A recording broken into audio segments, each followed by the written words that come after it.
Buenas tardes, somos estudiantes de la Universidad de La Guajira, de la Facultad de Ciencias de la Salud, del programa de enfermería, primer semestre. Hoy tenemos el gusto de presentarle el tema de metabolismo celular.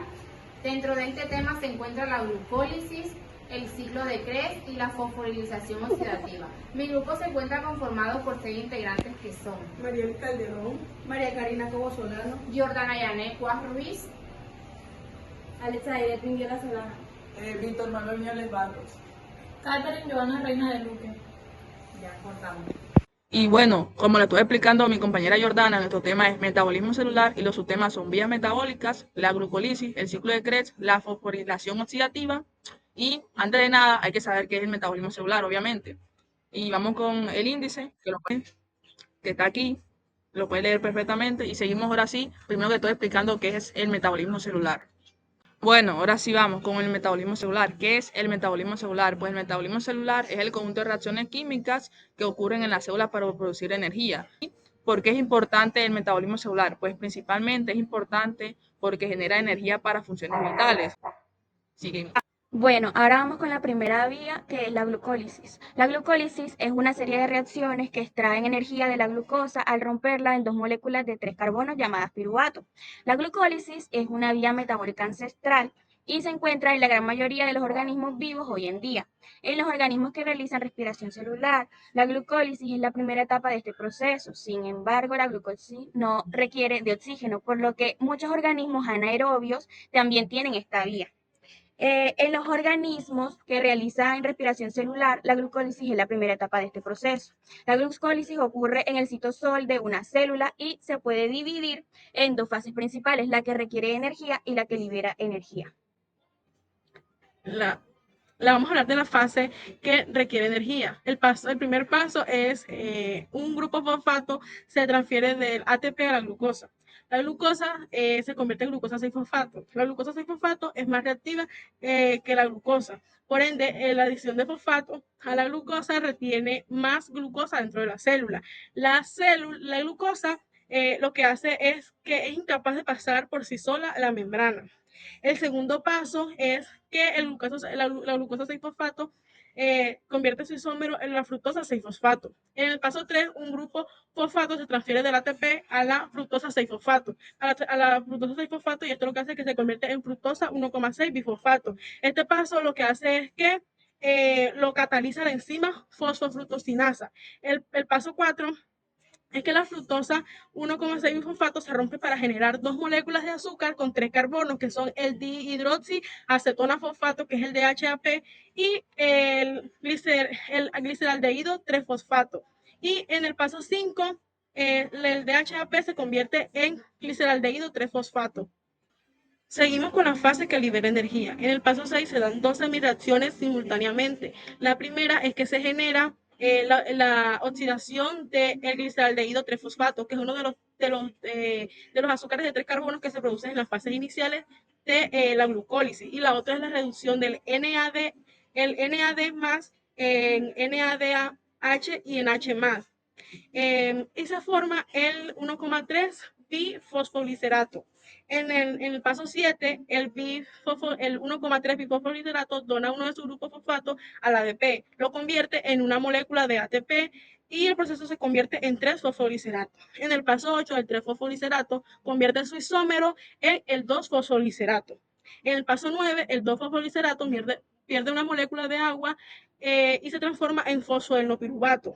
El P es una molécula inestable que está preparado para perder su grupo fosfato al final de la glucólisis. Y lo que pasa en el paso 10 es que el P de inmediato pierde su grupo fosfato al ADP y se forma una segunda molécula de ATP. Bueno, y la pregunta que nos hacemos es ¿qué le sucede al piruvato y al NADH al final de la glucólisis? Pues lo que pasa es que al final de la glucólisis nos quedan dos moléculas de ATP, dos de NADH y dos de piruvato. Y seguimos con el ciclo de Krebs. Antes de todo, o antes de nada, hay que saber qué es el ciclo de Krebs. Bueno, el ciclo de Krebs, como lo dice ahí perfectamente, es una secuencia de reacciones químicas que se llevan a cabo en la mitocondria de las células eucariotas como parte de la respiración celular. ¿Cuál es la función del ciclo de Krebs? Pues reproducir energía. ¿Cuántos pasos contiene? Contiene 8 pasos y te lo vamos a explicar de una manera más detallada. Seguimos con las funciones que cumple el ciclo de Krebs. El ciclo de Krebs cumple con diversas funciones como generar energía. Produce NADH y ADH2 para crear ATP. Elimina CO2 como desecho. También suministra intermediarios para la síntesis de biomoléculas y conecta metabolismo para integrar carbohidratos, lípidos y proteínas. El ciclo de Krebs ocurre en las células eucariotas en la matriz mitocondrial y en las células procariotas en el citosol, ya que no tienen mitocondria. Este ciclo es clave para la producción de energía a través de la respiración celular. Bueno, seguimos explicando la ruta que cumple el ciclo de Krebs. Bueno, en primera instancia se condensa el acetil-CoA y el oxalacetato. Por la enzima citratosintasa se va a formar el citrato. Entonces, el citrato se deshidrata formando el cisaconitato por la enzima conitasa. Pasa por la misma enzima conitasa y el cisaconitato con H2O se hidrata. Al hidratarse se forma el isocitrato y una oxidación forma el oxalosucinato. Nos preguntamos cuál es la enzima de la oxidación. Isocitrato deshidrogenasa en esta ocasión. Resaltamos un hecho en esta reacción, los primeros 3 ATPs en esta parte. El oxalosucinato pues se descarboxila, reacción que se va a producir a través de la misma enzima y se convierte en alfa-acetoglutarato. El alfa-acetoglutarato pasa a succinil-CoA por una descarboxilación oxidativa, enzima que en este proceso tiene cabida alfa-acetoglutarato deshidrogenasa activa. En esta etapa del ciclo de Krebs se producen 3 ATPs otra vez, mientras el succinil-CoA se forma el sustrato porque pues se fosforila a nivel del sustrato. Bueno, y seguimos. El succinil-CoA, entonces al succinato pasa por la enzima succinil-CoA tioquinasa. Se libera un ATP más en este proceso. El succinato pasa por el fumarato por oxidación, produciendo 2 ATP más en liberación. La succinato se deshidrogenasa. El fumarato pasa al malato cuando se hidrata, realizando procesos con la enzima fumarasa. El melato se oxida y de momento pasa. Actúa la mulato deshidrogenasa. Entonces, el mulato vuelve al oxacelagenato, liberando 3 ATP más en tan solo un momento. Luego sigue el proceso cuando iniciamos al principio y llega al acetil-CoA. De nuevo se repite todo este ciclo. Ya. Seguimos con la fosforilización oxidativa. Es un proceso bioquímico que ocurre en las mitocondrias de las células, en que la energía liberada por la oxidación de moléculas orgánicas se utiliza para sintetizar ATP a partir de ADP y PIT. Este proceso involucra la transferencia de electrones a través de una serie de complejos proteicos en la membrana mitocondrial interna, lo que genera un gradiente de protones que se utiliza para impulsar la síntesis de ATP.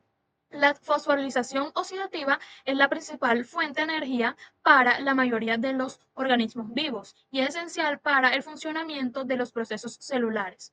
Existen procesos como el transporte de electrones. Los electrones se transportan a través de una serie de complejos proteicos en la membrana mitocondrial interna. Bombas de protones. Los electrones liberan energía que se utiliza para bombear protones a través de la membrana. Gradientes de protones. Se crea un gradiente de protones entre la membrana mitocondrial interna y externa. Síntesis de ATP. La energía de gradientes de protones se utiliza para sintetizar ATP a partir de ADP y PIT. Producción de ATP. La fosforilización oxidativa produce la mayoría del ATP que necesita la célula. Continuamos con la importancia de la fosforilización oxidativa. Tiene como importancia primero la producción de energía, el mantenimiento de la homeostasis celular y el funcionamiento de los procesos celulares. Nos encontramos con 5 componentes clave que tiene la fosforilización oxidativa. Como primer componente tenemos el complejo número 1, NADH, deshidrogenasa. Como complejo número 2 tenemos el succinato de deshidrogenasa. Como complejo número 3 tenemos el citocromo B, C1. Como complejo número 4 el citocromo oxidasa. Y por último tenemos el ATP sintasa.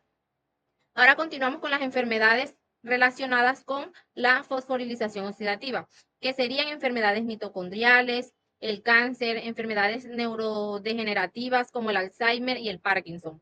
También enfermedades metabólicas como la diabetes y la obesidad. Bueno, y esto ha sido todo por hoy. Aquí se encuentran las referencias bibliográficas de donde extraímos toda la información. Gracias por su atención.